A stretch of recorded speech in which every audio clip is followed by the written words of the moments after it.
আমি এখন যে জায়গাটা আছি এটা হচ্ছে রেইনবো ইকো রিসোর্ট।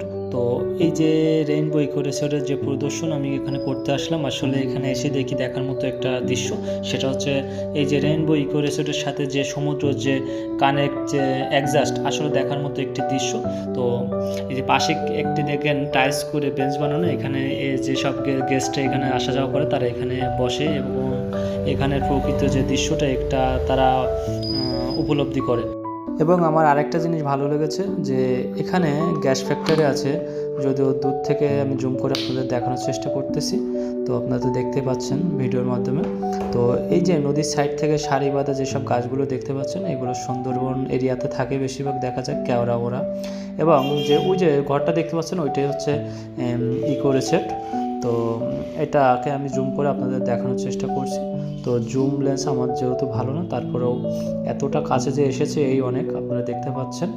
তো ভেবেছি যে ভিতরে যে আপনাদের একটা ভিডিও দেখাবো, তো এর পরের ভিডিওটা আপনাদের দেখানোর চেষ্টা করব। তো এখন যে নদীতে যে জাহাজটা দেখছেন, এটা হচ্ছে আমাদের মোংলা বন্দর এরিয়ার যে জাহাজগুলো তার ভিতর একটা। তো জাহাজটা যদিও চলছে, আপনারা দেখতে পাচ্ছেন রানিংয়ে আছে জাহাজটা। তো আসলে দেখার মতো দৃশ্যগুলো আপনি এখানে দাঁড়িয়ে না দেখলে, ভিডিওর মাধ্যমে দেখলে বুঝবেন না। তো এখানকার সমুদ্র যে দৃশ্যটা আসলে অনেক সুন্দর, অনেক ভালো।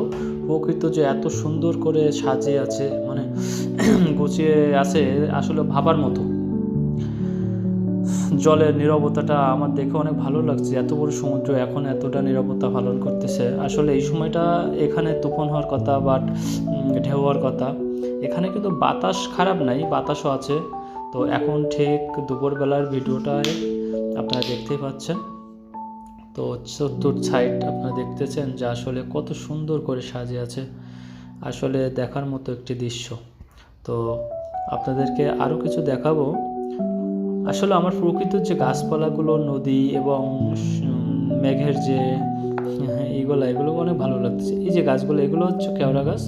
তো এগুলো আপনি জঙ্গল এলাকা বা সুন্দরবনে গেলে দেখতে পারবেন। এগুলোকে বলা হয় কেওড়া ওরা। এই যে গোল গাছ আছে, আবার দেখতেছেন এখানে গোল গাছ। তো এই গোল গাছের একটা ফল হয়, এটা আপনারা অনেকে জানেন না। এই ফলগুলো খেতেও অনেক সুস্বাদু, অনেক মজা। তো আসলে এই যে সিঁড়িটা, এখান থেকে হাঁটতেও অনেক ভালো লাগছে, বারবার আপ ডাউন করতেছি। তো এখানকার একটা দৃশ্য আমার খুব অবাক লাগলো যে এখানে কুমির থাকে, এখানে গরুতে সাইডে গরু বাঁধা, গরু ঘাস খাইতে খাইতে আবার জলে নেমে এসেছে। আবার গরুর মালিককে দেখলাম যে গরুর দড়ি ধরে উঠাচ্ছে উপরে। তো আসলে অবাক করা একটা বিষয়। আর এটাই হচ্ছে সিঁড়ি, এই সিঁড়ি দিয়ে যাওয়া আসা করে, যদিও আমি আর নামবো না, আমার ভয় করছে।